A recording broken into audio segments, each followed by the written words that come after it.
going to ban away Zed. It's not going to be able to be first picked for N faculty. Of course they have to ban Nah. That's another big one. The question is, what do they use as their third? So in faculty so far have banned the Lee Sin again. They did that on both sides now, but it was Gamers2 that banned Jace last time around. So they've got an opening on that, and they choose to use it on Irelia. And now what that does is puts JWoww back in contention for his lane. So they banned out the two strongest top laners. That's going to default Xaxus onto Maokai if he wants to pick it. JWoww is not going to pick it at all because it's not his playstyle. So JWoww can play Rumble into the Maokai or play another AP top laner like a Victor or Lissandra. So with that Rumble ban, does that force Gamers2 to ban the Maokai? So what this does is put JWoww in a horrible matchup. He's going to have to play Kassadin after Xaxus first picks Maokai in this matchup. There would be no other reason to ban Rumble in this situation unless you're going to first pick Maokai. So we'll see whether you are right or whether Gamers2 throw a spanner in the works by banning the tree away. Once they do have that, we have to look obviously at that first pick. With the Malphite being gone, we suspect that will be the Maokai. But we've also got the likes of Corki we've seen, Jarvan we've also seen first picked, or even Kha'Zix again. But Xaxus is currently hovering the Maokai. Malphite ban makes no sense because Malphite is played into Irelia. That's crazy by Gamers2. Yeah, and they do therefore force out that Maokai. So Maokai first pick then from in faculty, suspecting a Kassadin at some point through this now from JWoww because that's kind of all that's left. Yeah. But they obviously don't have to rush that through. They can go for a Corki first round pick for them. Doesn't surprise anyone if this gets locked in, or even the Lucian. But what do they do about jungler? Kha'Zix would be the smartest option. Lee Sin not available. Ku just had a very questionable game on Jarvan. Put him onto something he knows. Kha'Zix he's comfortable with. Pair it with the Corki. Great mid-game spike. Ooh, they can go with it if they want. They haven't. They've gone for a Jarvan. So Jarvan, Corki are the first two lock-ins for Gamers2. But here's another option. Gamers2, Jarvan top. I wouldn't see it in this setup. I honestly feel like Gamers2 are going to put JWoww either on that Kassadin or something like a Lissandra or a Victor, something that can just kind of get through the laning phase very well against Maokai and then just have a lot of wave clear and a lot of push. And that actually would free up Ocelot to go on something like a Fizz or something like that in a wave clear-less mid laner. Now, talking about wave clear, in fact, they grabbed themselves Orianna after having banned it previously, and they've taken that Sona once again for their bottom lane. Yes, indeed. Now, the Orianna pickup goes with Soz Perfect's champion pool, but also removes it from Ocelot, which, of course, everybody knows. Ocelot plus Orianna, very synonymous. Pair it with the Jarvan as well would be a massive combination. So N faculty kind of had to pick that away at this stage. And the Sona doesn't tell too much. Sona is a champion that in the bottom lane you can comfortably pick. I wouldn't be surprised to see Gamers2 pick up the Thresh again. That is what Kissing likes to play into Sona, and I feel like he will say he can do better this game than he did in the last. The opening three here to me screamed teamfight. Yes, yes, very much same so. as we saw from in faculty before. Very little wave clear, didn't care so much about sieging, just teamfight comp. And this is very much what they've got again. We have heard rumors of this possible pick, though, coming from Gamers2, and it is a Jax lock-in. That's what JWoww is going to go with, and Yuki is picking up that Janna for Kissing to take as support. So if there's one player in EU Challenger that's going to pick Jax, it is going to be JWoww.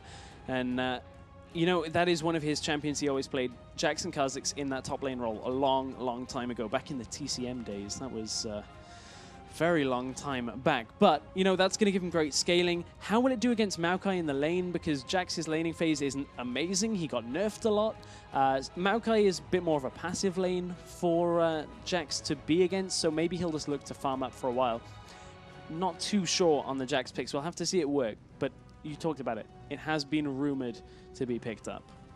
We heard a couple of players dropping hints and suspecting and calling out even some specific players saying, if this happens, this player will play Jax. It wasn't actually JWoww in that specific rumor, though, so he may have surprised a few different people.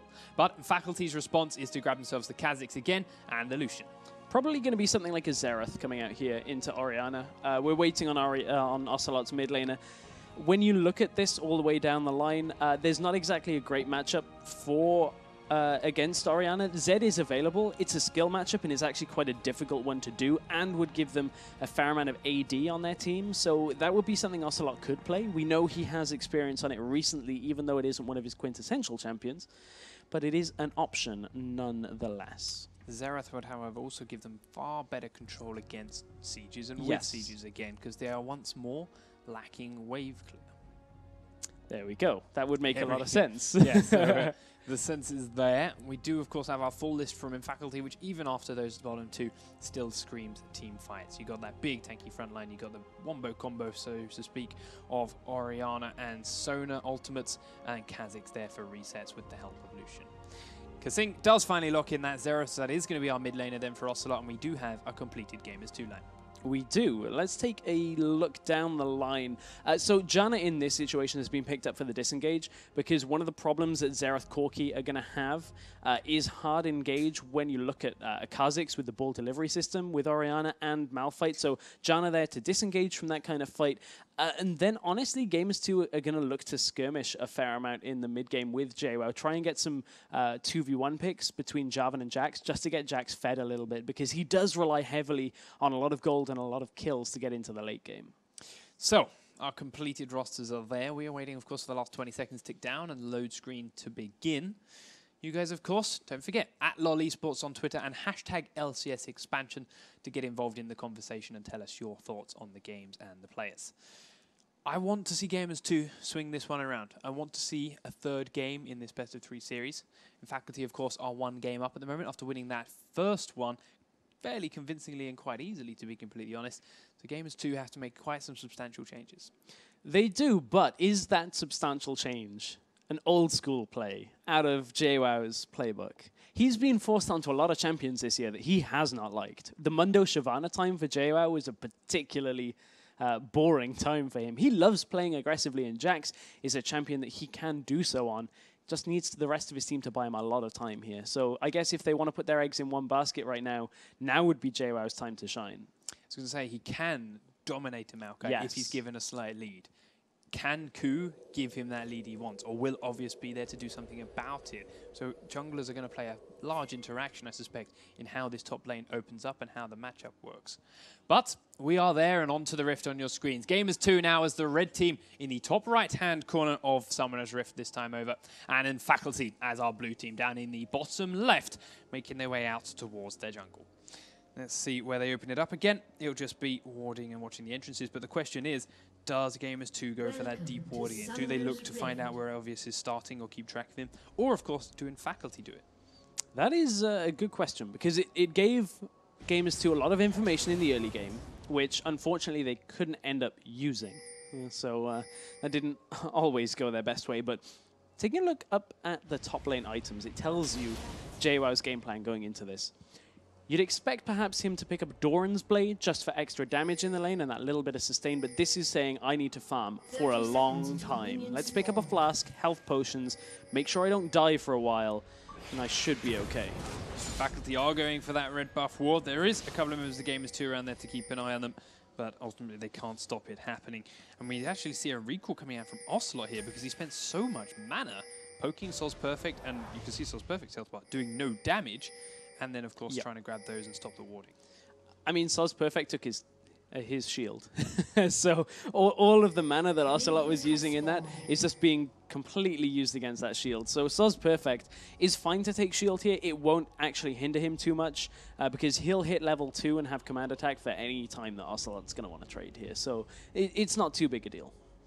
So, bottom lane, we do see Lucian Sona hiding in the bush. Not an uncommon tactic, but the question is, do they just turn and back away, as we've seen a few people do? Do they actually go for that damage advantage? As it is, they're revealing themselves. They were just looking to make sure there wasn't any lane swap shenanigans going on. So, Lucian Sona, that is a heavy poke lane here, but they are against Corki and Janna, but you can see Gamers2 have already lost control of this matchup, and that's because they haven't had the position to actually land any damage, and it's so easy for Mountain to land his Q. Exactly the same as the last time round. Yeah. With the Thresh, they just turned and went back away and didn't even try and rush up to level 2. And that's a big problem, because this bottom lane matchup is so reliant on getting that level 2 to begin with. And you can see that Faculty have already got most of the way there on their experience bars. So Gamers2 need to be a little bit careful here. Next question is, now that Ku's had the tables turned on him, and he's had his ward, his jungle warded up, Does he also avoid the red buff and look for a different route around to check and make sure that ward is gone? Ward is actually already vanished, and Ocelot looking for a river ward to make sure that Ku can do this safely. Yeah, that's pretty smart here by Ocelot, making sure they got a ward down, deters any potential invade from Obvious. It's a little bit later, potentially, if Obvious had already been in the jungle. There was a couple of seconds where they could have bypassed through, but it's, I guess, fortunate that Obvious is still on his lower side jungle. Yeah, but obviously Gamers2 can't be 100% sure on this, so they've got to be a little bit cautious. As it is Obvious, again, actually used the same route there, even though he didn't see a ward placed on his red this time. No, he hasn't seen anything on his red yet, and they haven't either seen Ku up in the top lane, who is already sneaking into that far bush for Gamers2. This is going to be a difficult worked gank here, because JWoww needs to land the counter-strike in this engage, and it is going to be a difficult one because of how far back Xaxis is sitting here. So honestly, this is just wasted time for Ku. They need to get at least a summoner here for Ku to have a successful gank. This is what you mentioned about Ku before. While he seems to have these unorthodox timings, normally, if you've played against him a lot, they're very easy to read. This is the same timing he used in the last game, just because he's on the other side of the map, he's ending in a different lane this time around. And I would be happy to take that credit, but honestly, I think it comes with a lot more weight when you factor in that it was Freeze that was saying that, who played on NIP with Ku. And that is a big factor, is Ku has been on so many teams that a lot of these players have actually played against or with Ku so many times and know his playstyle very well. So, regardless of whether Xaxis knew it was coming or not, he was pushed up under his turret, and there was no opening for Ku to make down there this time over. And that's opening up a CS difference again on the junglers. Obvious knows his place at this point in the game is just to farm up, and Ku has spent a lot of time in the lanes, but bottom lane, look at the positioning. Tornado comes out, and that's just about enough to force Gamers2 back to the turret. But again, they are losing CS now, and a lot of damage onto Yuki, who has a massive CS disadvantage. And if he has to leave this lane now, it's only going to stretch out. And the sustain is again on N Faculty's side. Take a look. No health potions have really been used in this matchup, and Sona is just healing everything that Gamers2 are throwing at N Faculty. Junglers eyeing up top again. Kha'Zix in the bushes. Jarvan was in the tri-bush and is now turned to back away. Obvious sneaking in as close as he can. He knows if he can get into that push, he'll have an opening in a minute. JWoww does push. He has been very aggressive previously. Xaxis just tells him, be patient. He'll come back out past it. The wave's going to push slightly. The question is, do they go on this wave or do they wait for the next one? Ku is miles away, but do they know this? See JWoww heading forward once those range cubes. They're actually going to go in. He's got that counter-strike down, stuns them both, and is back under turret. Can't help but feel that could have been timed a bit better. It could have been, but at the same time, N Faculty didn't actually take tower aggro. So although nothing happened really in that trade, N Faculty come out a little bit better than that could have been. So it was a little bit of wasted time there by Obvious, but he had already farmed himself up a little lead. But over in that mid lane, speaking of farming, this is a Xerath Orianna matchup. Yeah, so lots happening, yeah. No health potions really even used in this lane matchup. So it's just going to be like this until about, I was going to say until about that level 6 point, but neither has really gone aggressive yet either. But look for Ocelot to set up a gank with Ku. Get that stun from Xerath and try and punish Soz Perfect for pushing in too much. Yeah, especially if they see Kha'Zix up in the top lane like that again sometimes. Once they find out where it is he is, can use that opening. But we're going on bottom lane. Yuki immediately has to Valkyrie away. Doesn't get to return any damage. But Cedrin is actually lacking on the mana now, so these trades are going to have to slow down a little bit for N Faculty. And there's been a base on Gamers2 now, so Cedrin has a slight item disadvantage. There is a potential experience disadvantage, though, that Gamers2 will face unless N Faculty back here. Sona is actually a little bit of the lane, a little bit of the wave up in experience, and that would give her ultimate. And if you can flash Crescendo Janna before she even has Monsoon available, that would be a big factor. But it looks like they've actually foregone a lot of that experience by backing here for that item advantage. Gamers2 looking to do the same thing again they did before. They saw the recall from the bottom lane of N Faculty and immediately pinged on to Dragon. Corki can't go though, because Mountain is trying to freeze this lane up, but he shows up to make sure he breaks it and make sure it goes into turret. And they're trying to do a two-man Dragon with Jarvan and Janna. something that's giving them this freedom is the fact that Ocelot didn't choose to back straight away when he saw Sol's Perfect do it, and is actually shoving mid lane. So it's going to distract Orianna, make sure that nobody can come out and put a ward down. This is Gamers2 showing good objective control. Yeah, this is what they need to keep up through the rest of the game. Keep up this decision-making and teamwork. And they grab themselves that dragon. There we go. So they have a slight 400 gold lead as things sit. Still no turrets apiece on either side, and we are still waiting for that first blood. See a blue buff and even passed over to Orianna now as well. I suspect Ocelot will be grabbing his as he comes back out towards the mid lane, and they can continue to comfortably farm and farm and farm as they both have chalices and both have blue buffs. Bottom lane, now that we've seen Lucian base though, there's a big difference in items. BF sword up against 2 Dorans and a longsword. Cedrian actually using the culling here onto Yuki, doing a lot of damage. Yuki gonna have a hard time staying in lane with that. He's got the red health potion. He is gonna choose to base though. Yeah, the question is, how much gold does he have on it? About 1,100, so he'll finish up that phage. Still a big item disadvantage for Gamers2. But overall, Corki's going to get into this game a little bit faster than Lucian with that Trinity Force, especially that Dragon Gold will help get that difference back. But top lane has been a farm fest right now, and we didn't expect anything else. JWoww has picked a champion. Chalice, yeah. Not quite double chalice, but up in that top lane. Exactly. It's what we're expecting out of this Maokai Jax matchup. It's been a while since we've seen Jax, at least here in the European Challenger scene. And we said, if JWoww, if there's one player that's going to bring it back, JWoww is going to be the guy, because that is his synonymous champion. But it's going to be another 10 minutes before Jax really gets into this game. Needs that Trinity Force and Blade of the Ruined King really to get himself going. So Jarvan's just grabbed himself double longswords on that base and now has a red buff. So maybe he's going to look for some kind of gank opening. But again, if he does, he's going to fall further behind from Obvious once more. There's still a slight advantage for Obvious and an item advantage. He's got himself that Elder Lizard completed.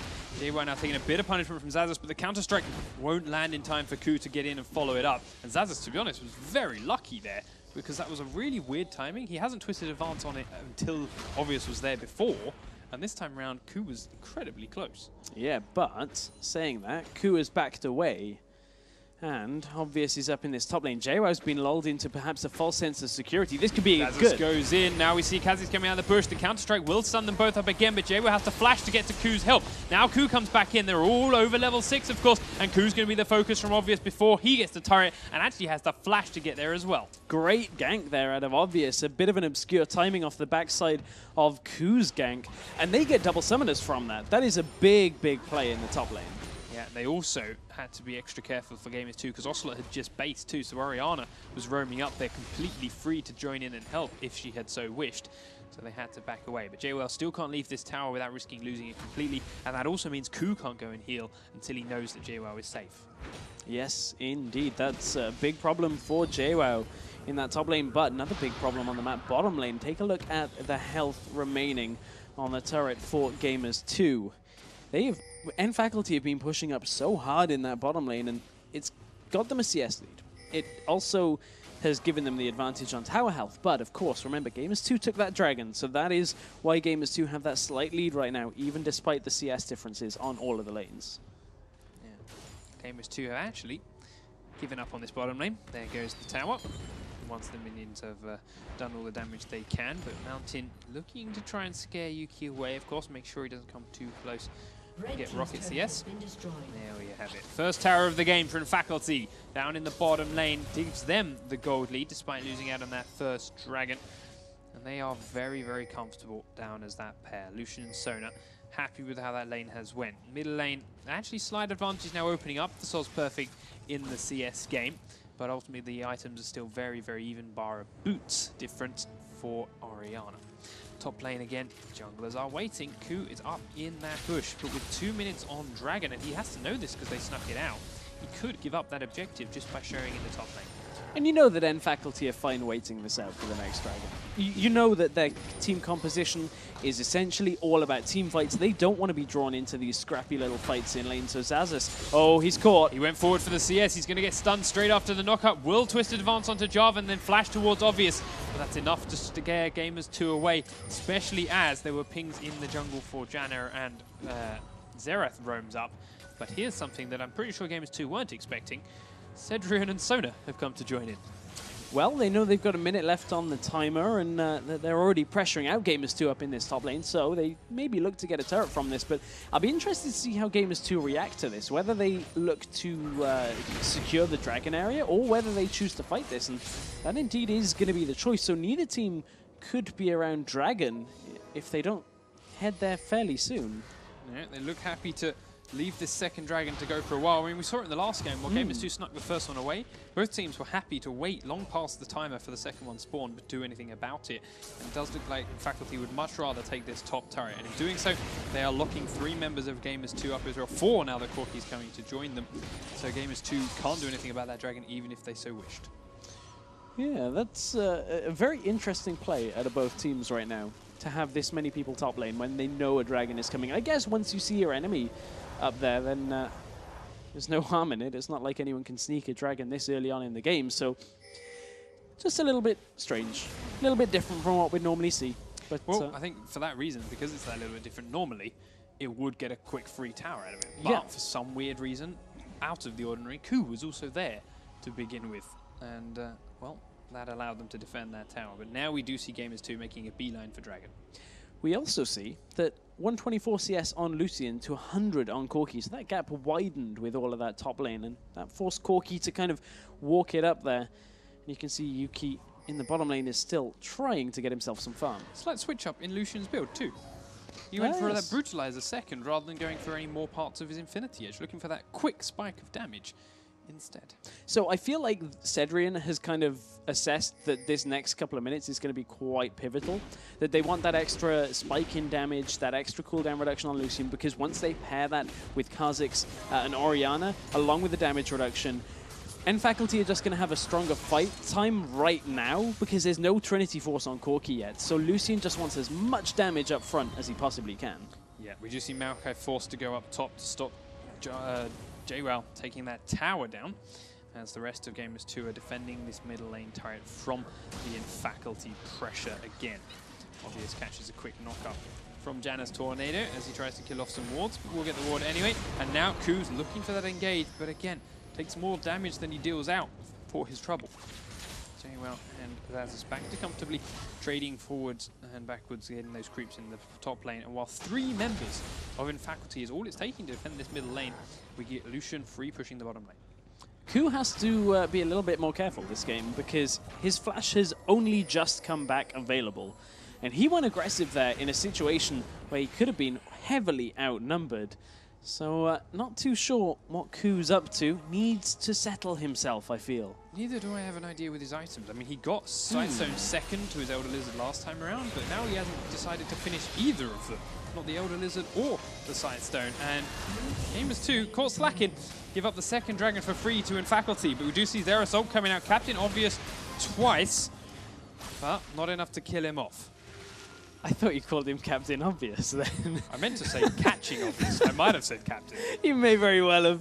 Anyway. Gamers2, in fact, speaking of catching, are looking to grab Faculty, but can't quite make the opening. Now Ku, again, going a bit far on his own.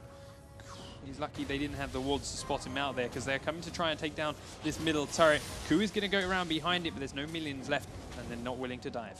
They just spotted Zaz's recalling as well, so they know that's not going to be a potential difficulty in this siege. Of course, Zaz still has his teleport, but JWoww does as well. You can see Faculty are still holding on to this lead fairly well now. That dragon gave them a nice spike in gold. Let's take a quick look at how much gold, in fact, they are sitting on. 1,600 on Lucian, so he's going to head back and add to his item total. Yeah, picks up a pickaxe. Yeah.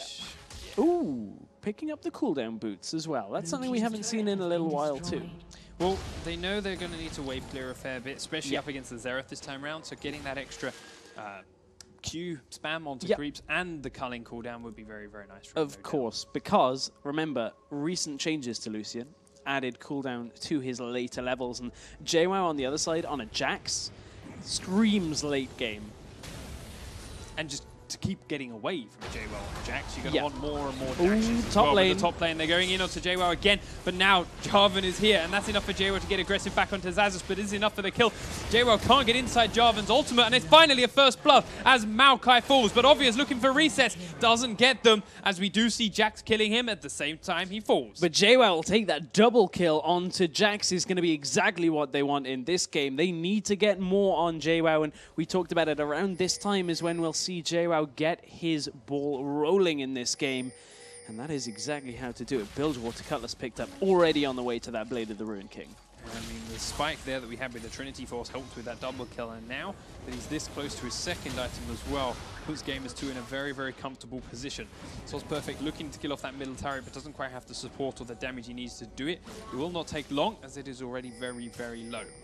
Lucian back down in the bottom lane with just Corki there to help him out and push those waves in for him. He's just going to comfortably farm those creeps. But again, credit to Corki, the gold count and the CS difference rather between these two AD carries has shrunk quite dramatically in recent minutes.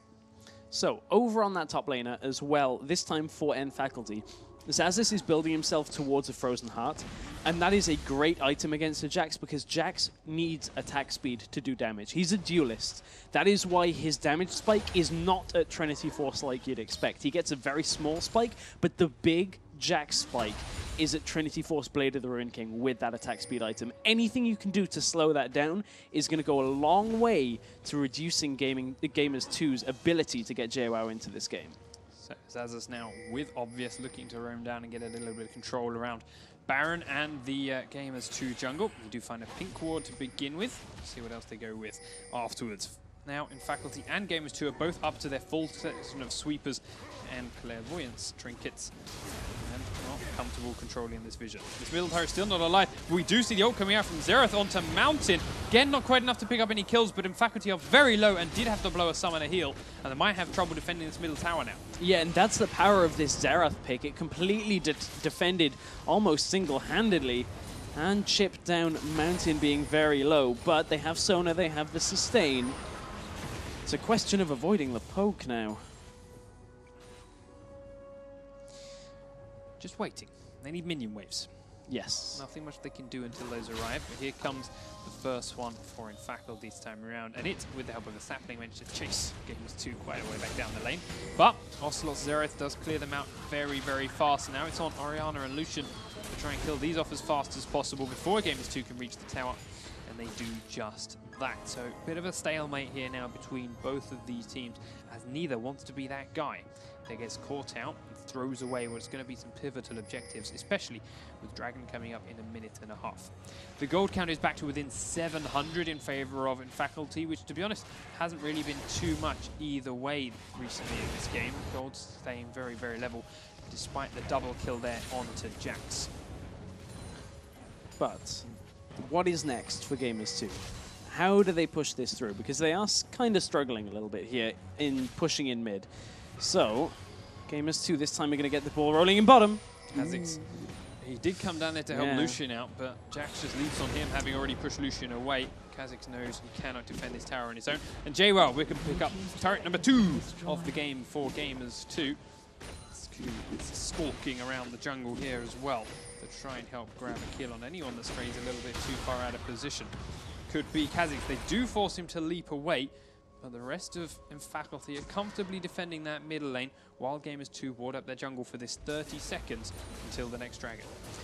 Ku's been going in aggressively so much, I was just jumping at the bite there. Just hoping that he went in there, just trying to get in, but it's not the case. Gamers2 playing this a little bit more cautiously. They know they need to buy JWoww a little more time in this game, but when Jax goes split push mode, there's very few champions in the game that can actually fight against him. And that is what Gamers2 want to use to their advantage as they go through this game. Lucian actually dashing forward as they go into Jarvan because they brought everyone down from middle. They couldn't quite catch him before he could EQ over the wall to safety. And they may have just given up that middle turret because of it. We do see them having to rotate back there quickly, but they have pulled it off this time around. Dragon is live, and we're within 100 gold of each other. There goes Obvious, but jumped straight into a stun. Yeah, was looking for the ball delivery system. Couldn't quite find the mark on it, though, because Xerath was there. Does take a little bit of damage as he clears out these wards, but Gamers2 now are very, very split for this coming fight. Looking to kill off these pink wards, but they need to do it with some range. They manage to do it, and again Gamers2 just falling further and further back. The gold count is getting more and more even. It is open up that final kill on the middle turret there, and Faculty have been waiting to do that for quite a while. They've still got Gamers2 locked in their jungle, locked in these tight spaces where Vengeful Maelstrom becomes more powerful, where Orianna Shockwave becomes incredibly powerful, and basically not where Gamers2 want to be for a fight. And Faculty's issue right now is that they haven't actually gone back to buy in a while. 2,000 gold on Orianna, more than enough gold on Lucian to pick up his Infinity Edge, and those are big, big spikes that they're going to need for this fight, so they have to completely layer every one of their ultimates here if they want to come out ahead of this fight, because Gamers2, I guess they're on quite a lot of gold actually. Both of these teams have been in a stalemate for quite some time. Faculty have started. The Dragon is down to well below half health. Now the Culling's coming out to try and scare off Jax, but Sona gets the Dragon. Either way, it's in Faculty, and again, Ku has to flash out of a pit to keep himself alive. Gamers2, however, had such distance between themselves and Faculty that they have disengaged nicely, hidden in the bush. Can't find the re-engage, but they are still comfortably poking away. Sapling's for vision. Fall! No one hit that shockwave. It was way too soon while he was in midair, and obviously he's going to lose his life for it. Now we see Gamers2 just turning and running away. They're happy with the one pickup, and because of where they forced in Faculty to stand, they got themselves a tower too. Shockwave fooled all of us. I thought it was gonna good. Hit 4 people. You landed in a perfect place. Yeah, exactly. The landing point was great, but there's the miscommunication perhaps that Faculty cannot have in their game, and Obvious is a very vulnerable champion or player as he jumps forward there, landing in the middle of everybody, but the shockwave not going off properly. That's not a good sign for Faculty, but we are still only at 3 kills to 1 in this game. This has been far more of a vision and objective-based game than most that we see. And on top of that, while a vision objective-based game easily went to Faculty in game number 1, Gamers2 have done a much better job in this game, and as a result, they are not so far behind yet as they were last time around. They also, as we mentioned, have a far stronger late game than they had previously. Yeah. But as far as these two specific teams match up, they're actually very, very close. So every level advantage is going to be a big impact. It's 3 towers to 2 at the moment, though, still for Gamers2. They are still ever so slightly now even further behind in gold because they are 3 towers to 3 now, as it is just over 1.2k for Faculty. I feel like Faculty are going to struggle when this game goes late, though. They've got a team fighting composition. They want their ultimates all in one place. And that includes Maokai's. And Maokai isn't known as a late game champion either, so who do you put up against Jax? And there really is no one. There's nobody that can 1v1 a Jax in this lineup at all. So the later this game goes, Gamers2 are going to be very happy with that. And Faculty's option once Jax are split pushing is flash crescendos for an engage. And if they can't get those engages, if they can't start those fights, Jax is just going to take down the base while all they can do is stand and watch. We do see, however, someone is up for almost everyone. Flashes down on the supports for both teams, and then jungles for Ku and top lane JWoww.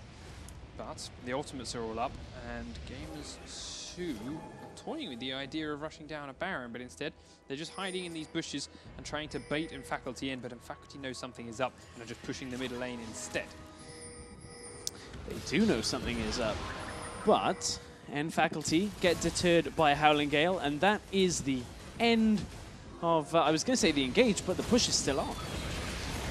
They are doing what they can to poke Gamers2 down. Of course, Ocelot's got great wave clear, but Orianna and Lucian are doing a pretty good job themselves. However, Faculty now realize that once all 5 members of Gamers2 are here, they don't want to be pushing this. They don't want to stay in this kind of group. They're willing to back away and wait a bit longer. And waiting longer is something that we know Gamers2 are going to be very comfortable with. We were doing actually, Faculty weren't quite willing to wait longer. They were trying to bait in Gamers2 forward, but we're a little bit keen on the trigger. This was an important point that you found out during our research. So we were looking at the Challenger Series playoff stats, and you came across the fact that Gamers2's average game time currently, well, in the Challenger Series playoffs was 45 minutes and 42 seconds. So the longer this game goes, we know Gamers2 are very used to being in the late game. RN Faculty, that is the problem.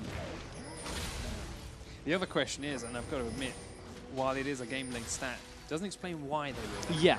So it could very well be that they were behind the whole way and got lucky wins. It could very well be that they just couldn't figure out how to end games, which is not going to be a good thing in your situations against an Orianna. It's just going to get stronger and stronger. So while 45 minutes is their CS playoffs average, they may have to change things up here. Now we see JWoww and Maokai trading a little bit in the top lane as JWoww's trying to take down a turret. But has it done enough to stall him out for Kha'Zix to get around behind him? The rockets come out, it forces the counter-strike, but it's enough for JWoww to walk away. And you can see how many people are going to be deterred here, or at least brought over to a lane for JWoww's sake. 2 people already committed to that, and he's not even as strong as he's going to be. JWoww only has 2 items right now, but it's all he needs. We talked about it. Trinity Force, Blade of the Ruined King. From there, Jax can just get into the backline during a team fight and almost take out anybody he wants as long as he gets that counter-strike down. And Faculty really need to find a solution to a problem that looks a little unsolvable right now. Gamers2 realizing that Jax needs to be separate from them now to really control this, and he is staying up that top lane while everyone else shoves mid. But again, neither of these 2 teams want to get close while they do these pushing, while they do this wave clear, and there is more than a screen between them. Yeah. And I mean, it comes from the fact that both actually have good wave clear for once. I mean, we're used to teams having lacking wave clear. The fact of the matter is, this is just 2 teams just trying to push into each other, and the different factor here is going to be the split push style. That is exactly what is going to turn this game. And in doing so, getting that 4th turret for Gamers2, JWoww has evened out the gold completely. He then chooses to back off, and Ku's going to do so too, and they're going to buy a couple more items. Merc treads up onto Jax, making it even harder to stop, especially for Maokai. And Ku starts to get himself a little bit of tank. He has completed that Sightstone and Nails Lizard a while ago. Now he's got his own Merc treads and a Giant's Belt to make sure they can't burst through him too quickly. Still yet to see a completed Frozen Heart, though, on Maokai, which, as you mentioned, is a big deal when fighting at Jax. So they need that finish as fast as possible, and they're hoping this Dragon might help them out. They're going to try and nuke it down, but Gamers2 are coming in close. The Dragon does go off to Faculty, but now they're trying to focus onto Xaxus. But JWoww actually trying to get onto Cedra and forces him back, but the first casualty is looking to be Sona. She does have so many shields, though, and the Xerath one finisher. Kha'Zix manages to help drop down Jarvan as they dash back forward again. Yuki's exposed, but Xerath is there to finish off Lucian, who opens himself right up, but the shockwave hits 3, and it does finish off Corki. Now they can get onto Jax, and now they've got the resets onto Obvious. They're leaping forward onto Kasing as well, but still a lot of damage from Xerath isn't enough to deter the double kill on Orianna, and it's 4 for 1 in favor of Faculty. And they got the Dragon right at the beginning of it as well, and Faculty are going to turn all the way towards the Baron. They know they've got the time to do this, but in that fight, Cedrian actually stepped right into the middle of Gamers2 after the Monsoon came out from Kasing, so they completely disengaged the fight, and Cedrian just steps in and gets killed for it. He'll be a little bit lucky by the fact that his team actually managed to clean it up. I think you can see him there lying on the ground for just a second. But this Baron is going to go out to end Faculty. No chance of stealing for Gamers2. And Ku died again very early on in that engage. His first death of the game, though. Baron for Faculty then. For a moment, I thought Ocelot was going to try and do something about it, using his long range, using quite a bit of damage that he has. But he opted to stay clear of it and make sure he didn't throw his life away. He does have a perfect score at the moment, of course, 1-0-1. Going over, of course, now to his blue buff. He's going to get a bit of help from JWoww to pick this up as his specs. Actually, he absolutely doesn't need it. He's probably going to have to base him in it too, as well as it's been a while. But thanks to that Baron, there is now a 4,000 gold lead onto Faculty with the Dragon and those 4 kills in tow as well. Gamers2 got to wait out this buff for 4 minutes.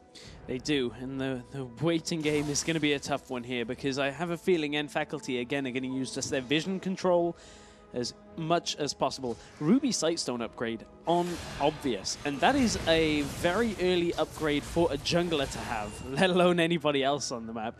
And normally you'd want completed items at this point.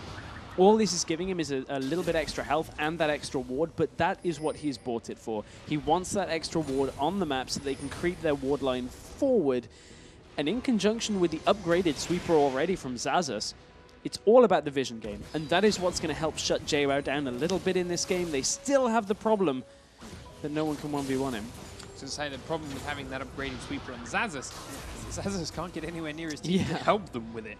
He's stuck trading with JWoww. He does have that Frozen Heart completed though, so that's a big deal once they do start 5v5ing again. Ghostblade and Infinity Edge is up onto Lucian, and he's looking to go himself to Bloodthirster now for a bit more survivability against this Jax.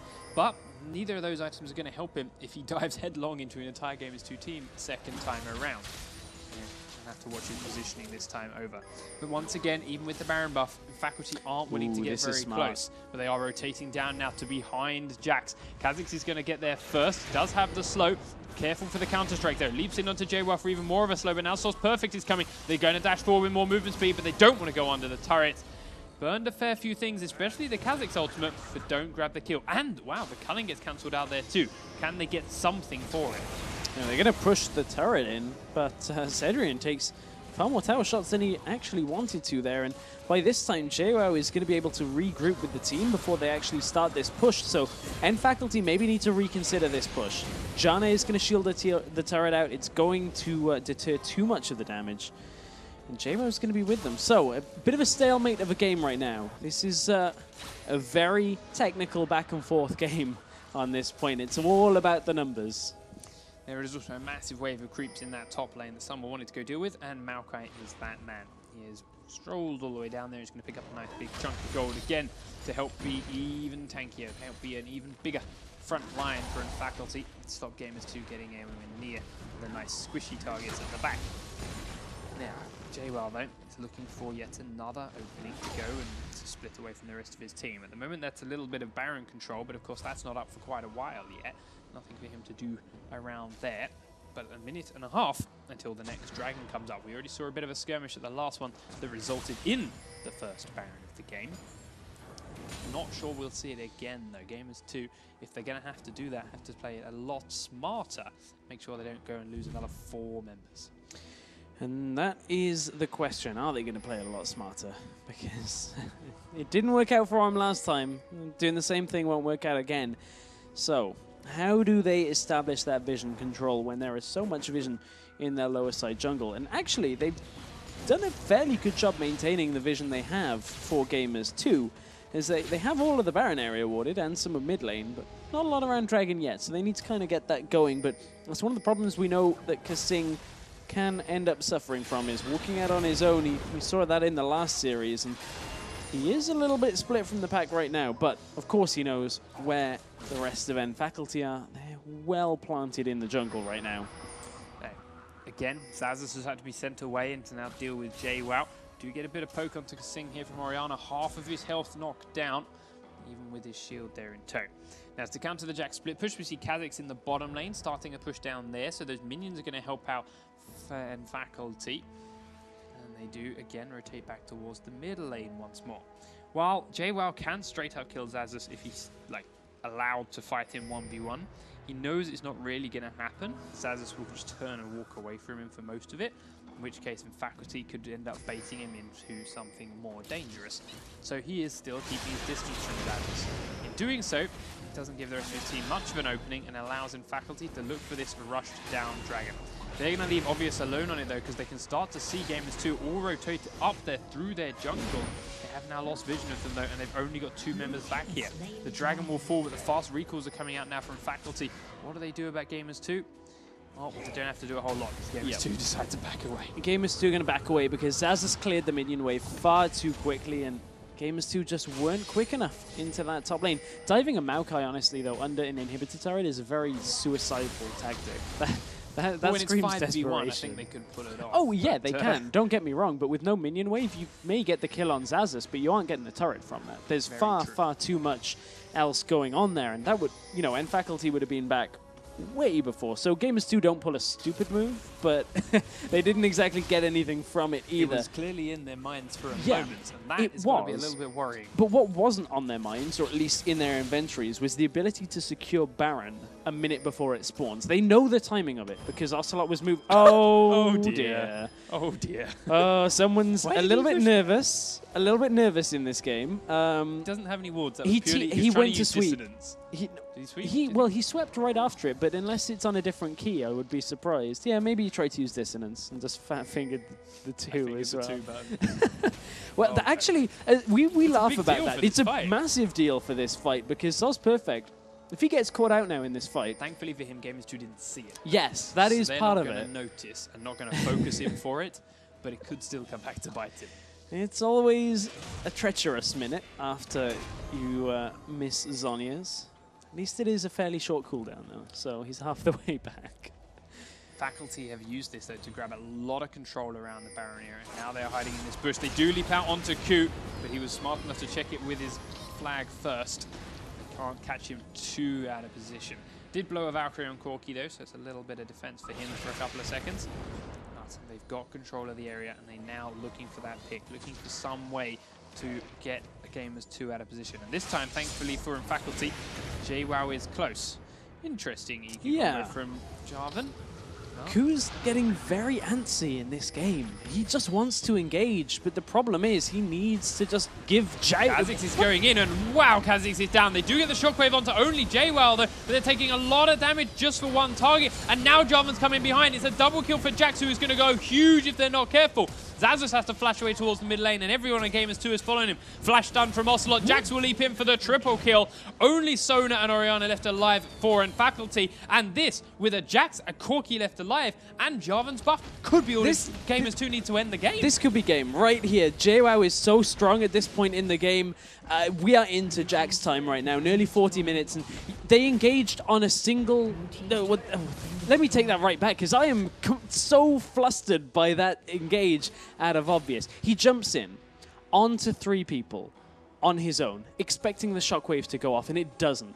That is really just not what Faculty need in this game right now, because they cannot give free kills to JWoww like that. And JWoww will clean up at the tail end of every fight.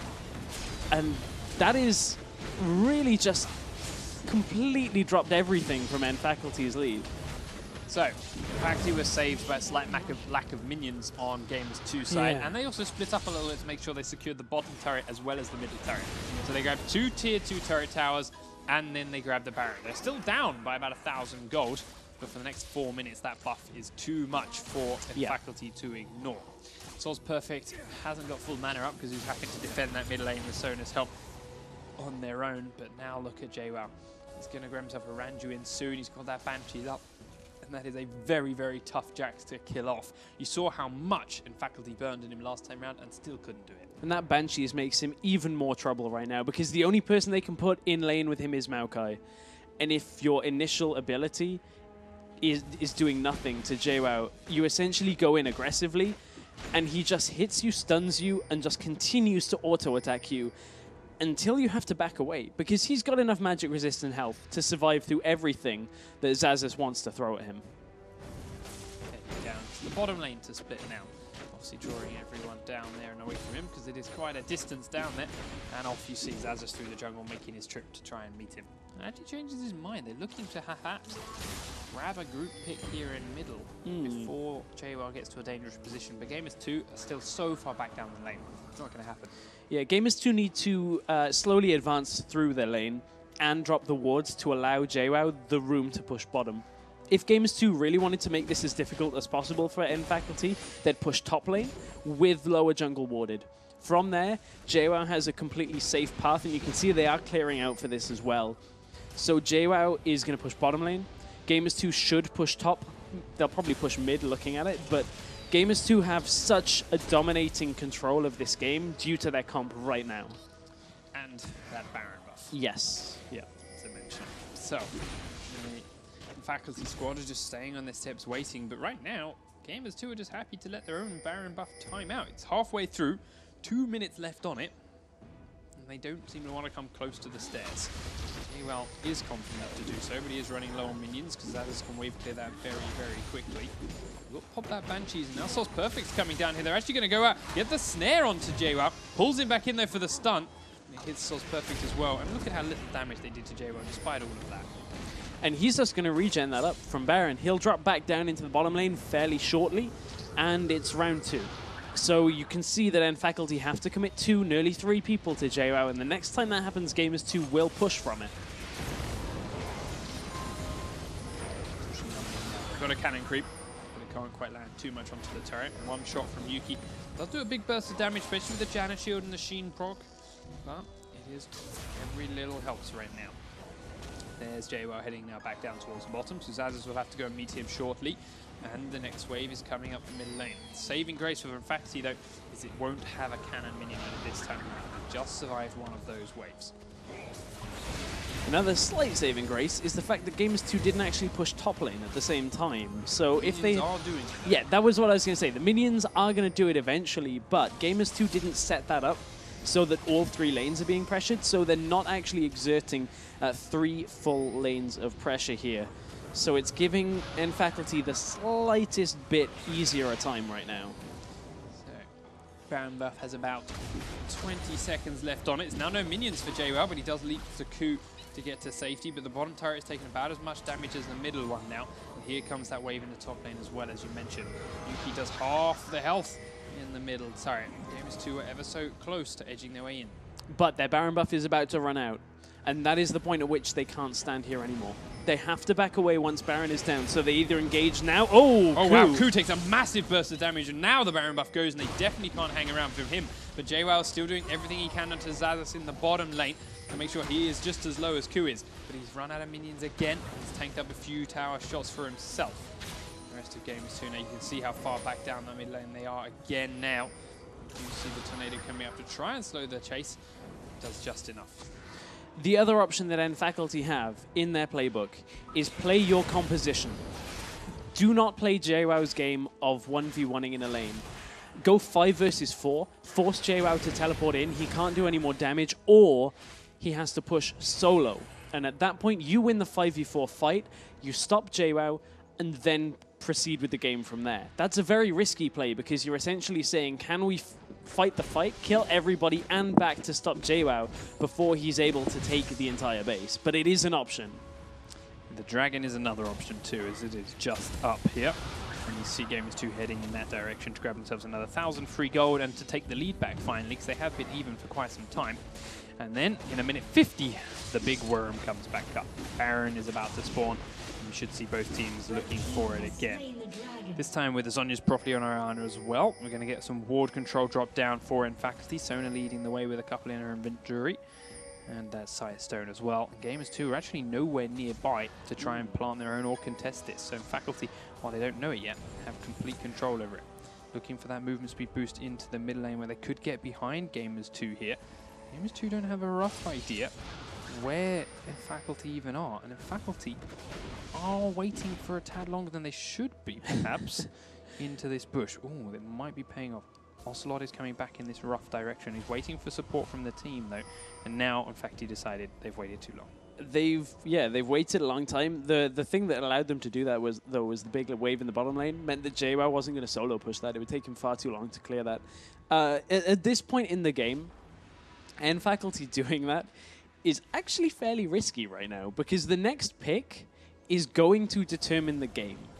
As long as it's not a 5-for-5 complete double ace, whoever stays alive should be able to do a lot of critical damage, and from there, it's at least an inhib for either squad, exactly. At least an inhib on the next fight or next pick. But Ocelot was a little bit closer than I think he might have liked. Actually uses his summon to heal to make sure they can't get over that Wraith Wall to him. Corki also has to back on away. The Baron's up in 17 seconds now.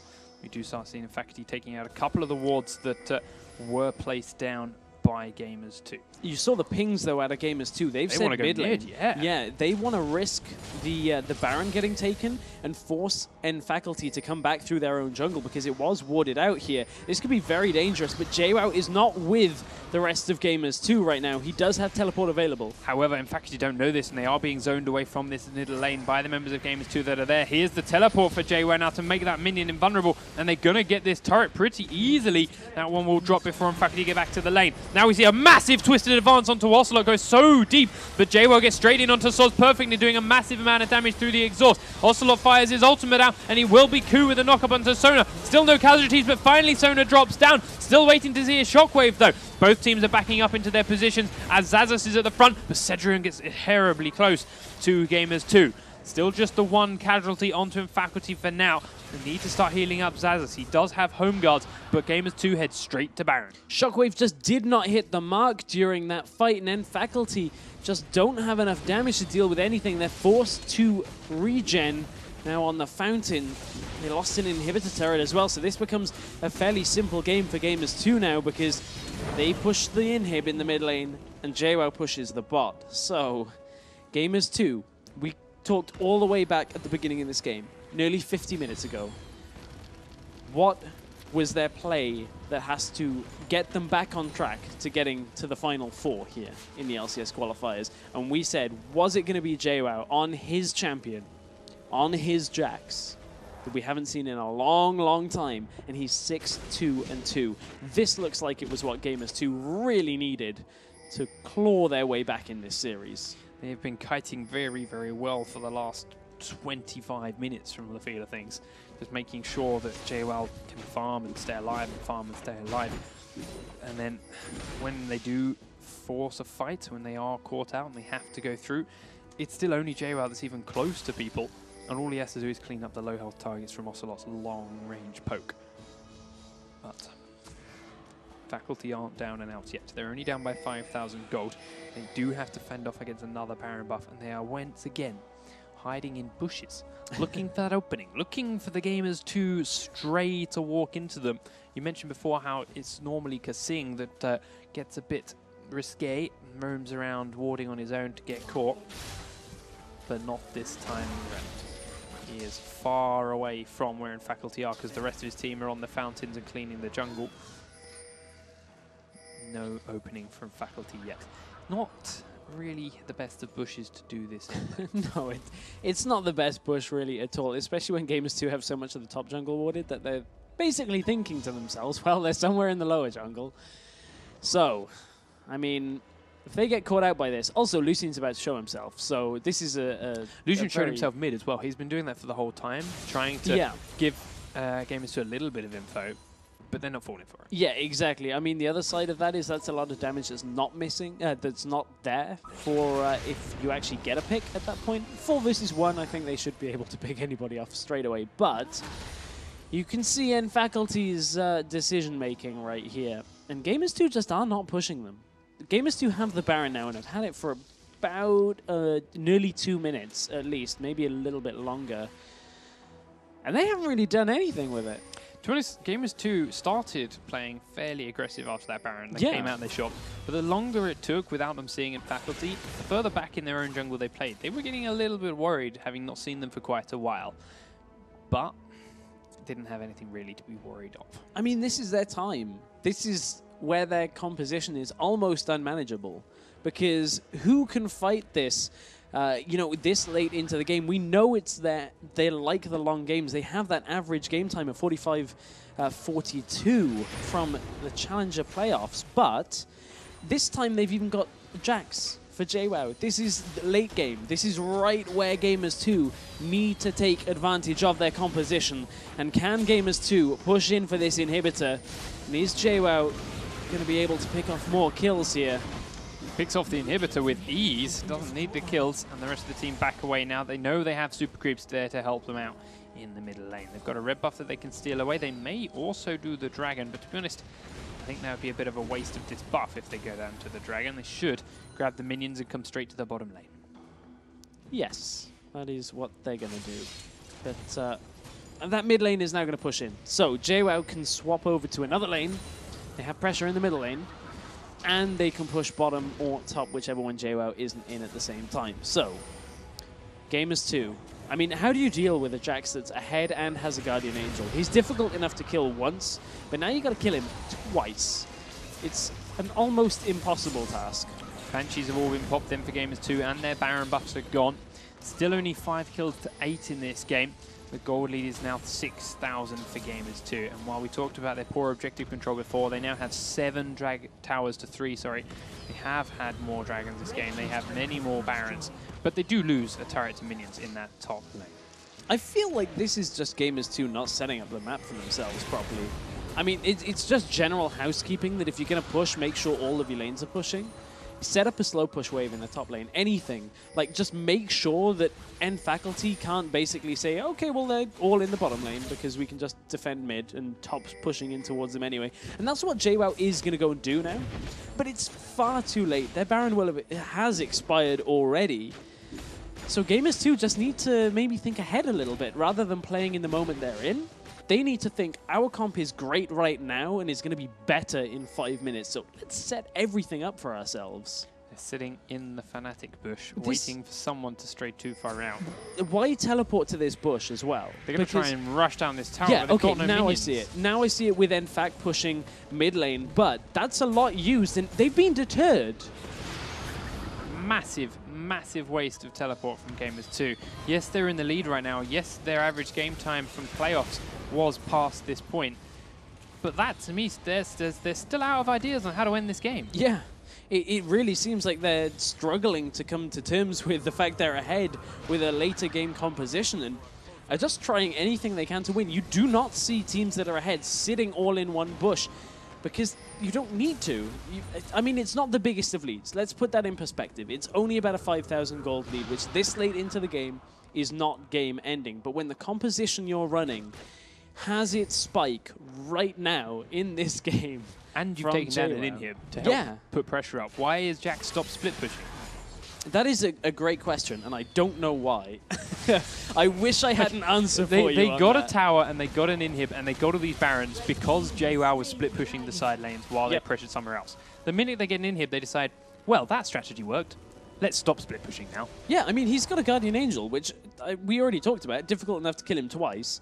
So you draw more people over there. The rest of your team are far more than confident to actually fight the rest of the fight. I mean, sure, Corki, unless you land all the poke up front, probably doesn't have as much damage as Lucian in this, but we've seen Gamers2 take the good fights. We've seen them do it. They might be forced into one here, and Faculty coming straight up mid lane now as all 5 members of Gamers2 are also here to meet them. Ku's in the Wraith camp, it does get now spotted out, and then Faculty are turning and running because JWoww is running straight at them. They've also split slightly to get control over the Baron pit because it comes up in 1 second. There it is. And now Gamers2 have to clear these wards out and keep in Faculty at bay. This fight could still go either way if someone engages the Baron, and as you mentioned before, could decide the match.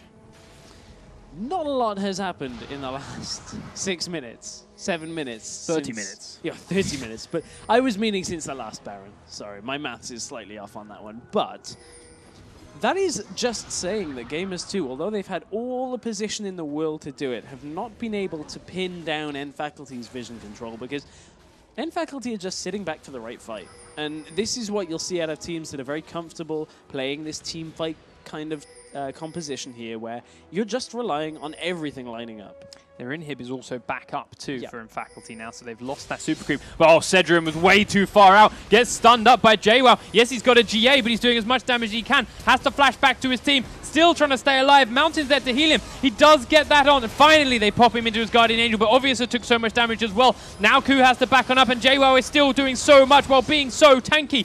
Zaz is at the front, but the shockwave misses everyone, and now they're trying to chase them in. Gamers2 are in full chase mode. They get another stun onto Cedric, and even with the Mikhails, he's so incredibly low, but there's still so many shields and heals. The rockets are coming out from Corki, but they can't kill anyone, and everybody survives the fight.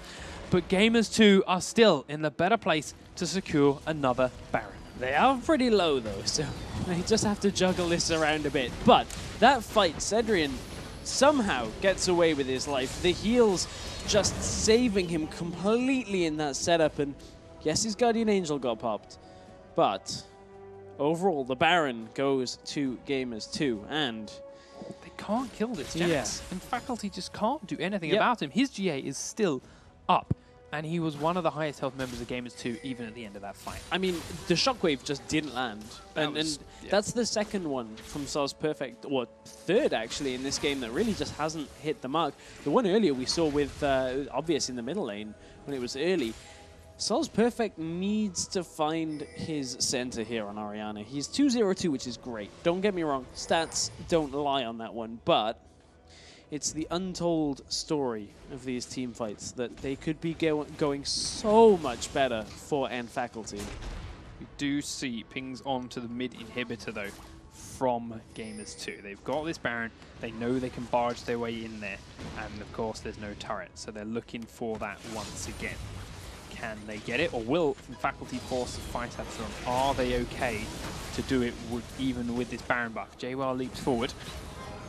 and they back away, which is a good thing. They shouldn't be okay to do it even against this Baron buff. Do put as much poke down as they can. They have stopped the inhib punishment about half health, but Yuki goes back onto it again, and the inhibitor will fall down no matter what from Faculty try.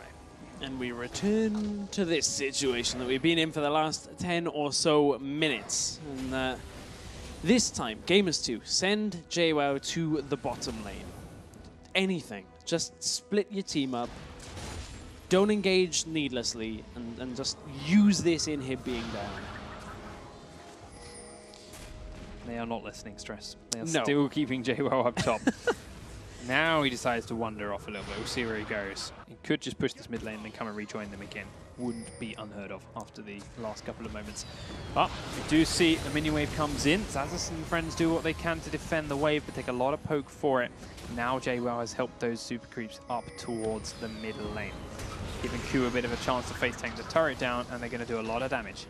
Jax has pushed in, though, and honestly, this is what I'm expecting from JWoww. This is his most played champion in Season 3. He has hundreds of games on Jax. He has to pick his timing right as he's in the back line. He is in behind, the turret will fall, and he's looking now onto Zazas, but takes a lot of punishment. The shockwave does hit Yuki this time, and they're going to try and shoot down Corki, but they can't finish him off. Now Ku goes deep, but Ocelot's ult's going to come down and hit a lot of damage, but won't finish anyone off. Just the one kill for an Faculty, and that's enough to scare Gamers2 home.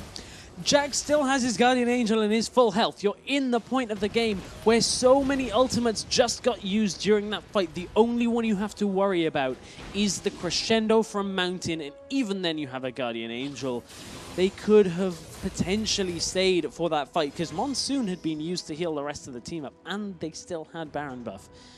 But JWoww, perhaps it's been too long a time since he's had a late game Jax game in the competitive scene. I wonder whether this is his decision making or the team's saying we need you with us. Teams. Yeah, that was going to be my point. I feel like JWoww is far comfortable enough on Jax to split push in the late game. He's done it hundreds of times. Faculty actually looking to use this opening and grab some damage onto this mid-tier 2 tower. They push the super creeps all the way back up.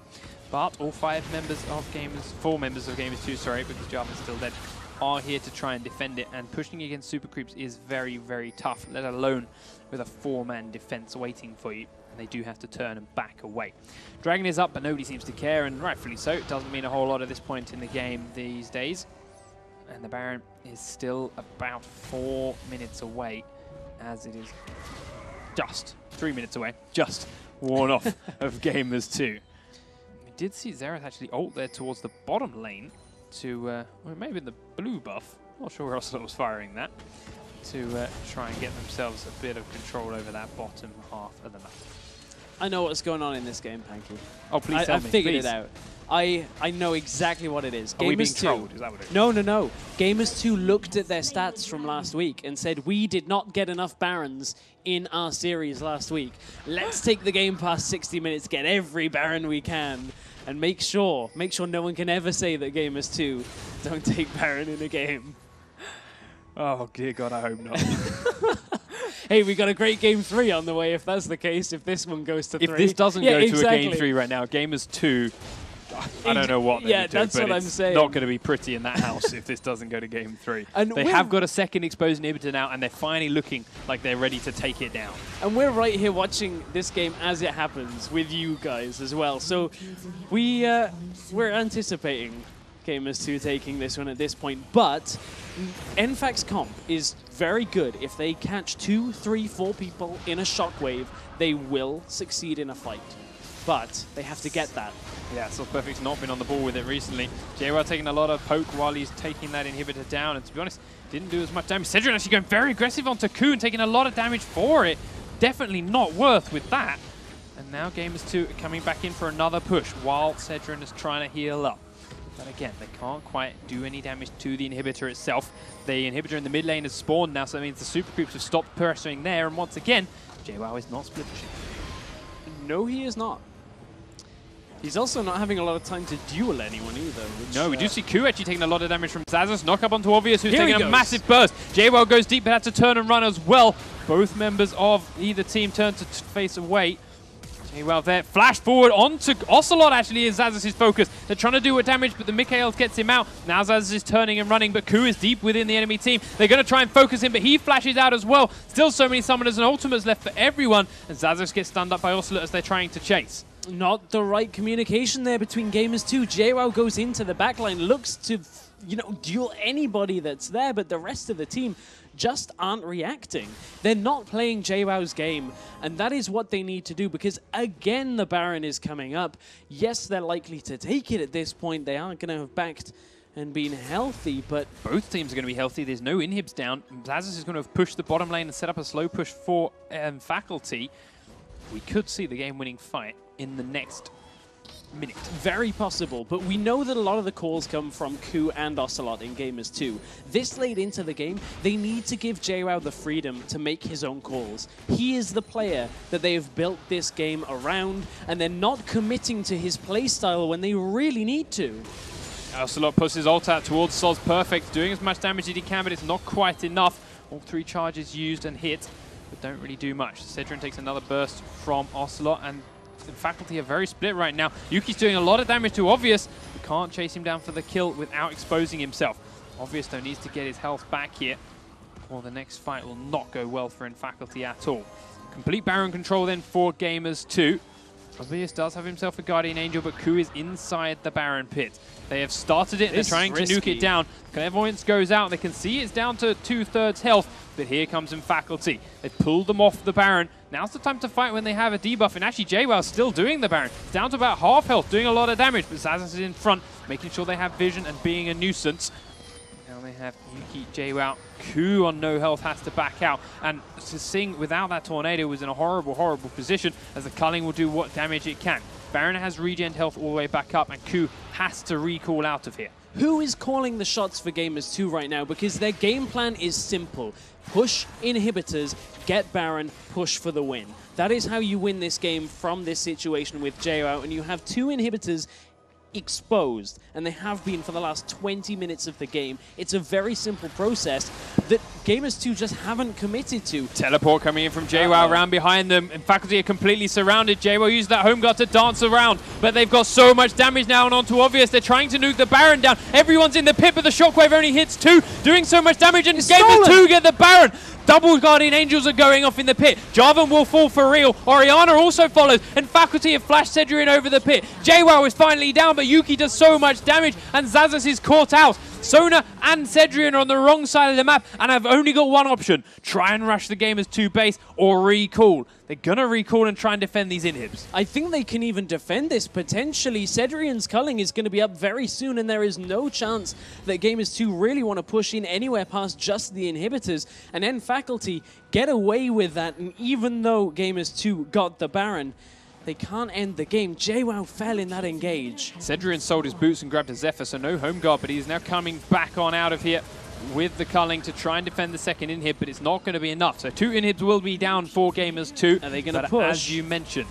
No, Cedrian's too low. They have to back away here and buy him a lot of full time. Poke from Ocelot there. He has to get on the fountain and heal, and as I said, no home guards. Nexus turret number 1 for Yuki. It could be. He's doing a lot of damage and has those Sheen pokes. Stun comes out from Ocelot but won't land. Cedrian still taking more poke. They've got to get through these minions because the Nexus turret is going to fall. Now it's just Yuki and Ocelot with Kasing in support to try and nuke down the Nexus. He Valkyries over the top of him. Janarot to push them off again, but Yuki has no mana. They're going to do everything they can, but Gamers2 take game number 2 in this best of 3 series, even it out, and we're going to a third. Oh man, that was a messy game. It was a slow It was a slow, messy game towards the end of that one. And I mean, Gamers2